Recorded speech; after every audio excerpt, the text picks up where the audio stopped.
आवे ना दे खाली ओकरा के बोला मार के तो माथा फरवा दे माथा। जा तनी घरे तो खजरो के हम बताओ तनी लागत कि खजरी हमरा पड़ी दरवे लगे कर। साला पटीदार साल में 4 बडेर छाटता लो।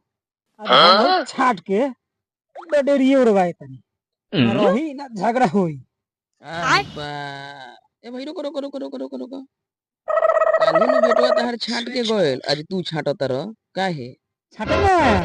तालो के साल में 4 बडेर छाटत हम एके बार छाटत तनी ते त फाटे लागल। साल में डरेरी 2 बार हम छाटनी 2 बार तू छाटेल पर समय तहार बेटा छाट के गइल आज तू छाटत रह एकर मतलब जबरदस्ती नु बात बतियावत रह। हट जाके से ना 6 इंच तोरो को छाट दे हम हट तो ना दे से ना हटम तो का करबो हो? हटबा कि ना ना हटे आव तू आगो ना हटे हट जल्दी हटो हां हटबे ना करे अब तरह के छाटिए के छोड़े आज तो ना आवा छोड़े ना तरह के आवा आज बिना मोरे छोड़े न तरह तनी के मारो ना तनी ता ढेर दिन तरह को अरे बाप बबुआ रे दौड़ आज तार दौड़ मुए लगा बबुआ और बोला आओ जल्दी जा ना दिन की बबुआ आज तो मारे आओ रे जल्दी निकाल ले हम तरफ मार के अरे बाप बोला अरे बबुआ आओ तरी आओ रे जल्दी मार दे मार के बबुआ अरे बाप पोखरे मार देलक रे ढेर तो अरे बाप हो तो बाप रे बाप करत रे मार अरे बाप बबुआ रे घर पे करा अरे बाप गर्दन में मार करे बबुआ अरे बाप मार लगला देला बबुआ रे अभी ना छोड़न तेरे आओ जल्दी ओहो अरे बबुआ केने गइले रे बैगन आओ जल्दी रे बबुआ का बाबू उठा उठा उठा अरे पटीदार मार के 2 गो फटी तोड़ देले बारे बबुओ ओहो पटीदार तो मार के पूरा देह तोड़ देले बारे बबुओ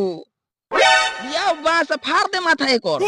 ना हमार चाचा हमार रोज सुबह सुबह परमिट ए रे तोरा के मिठाई खेले तो ओकरा के ना मरबे ते हमार लइका की ओकर रे ओह नो उठाओ बांस आ फाड़ दे माथा एक और पूरा देह में दर्द बारे हमरा ओहो रोका बाबू याद हां बबुआ जो ले आओ अरे बाप ते हमरा के मरले हनु गोल बा बेटवा हमार बास ली आवे आज मार के तो माथा फरवा दे माथा आवे दे ओकरा खाली तब हम तोरा के बतावो तनी क्या करबा सर बाप बेटा मिल क्या करबा सर बोला बोला बोला क्या करबो सोन आवे ना दे खाली ओकरा के मार के तो माथा फरवा दे माथा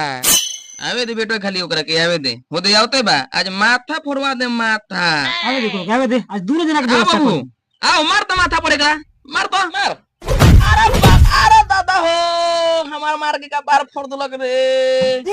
अब यकीन हो गेल कि हमार लइका ना हो हमरा पटीदारे के लइका अरे बाप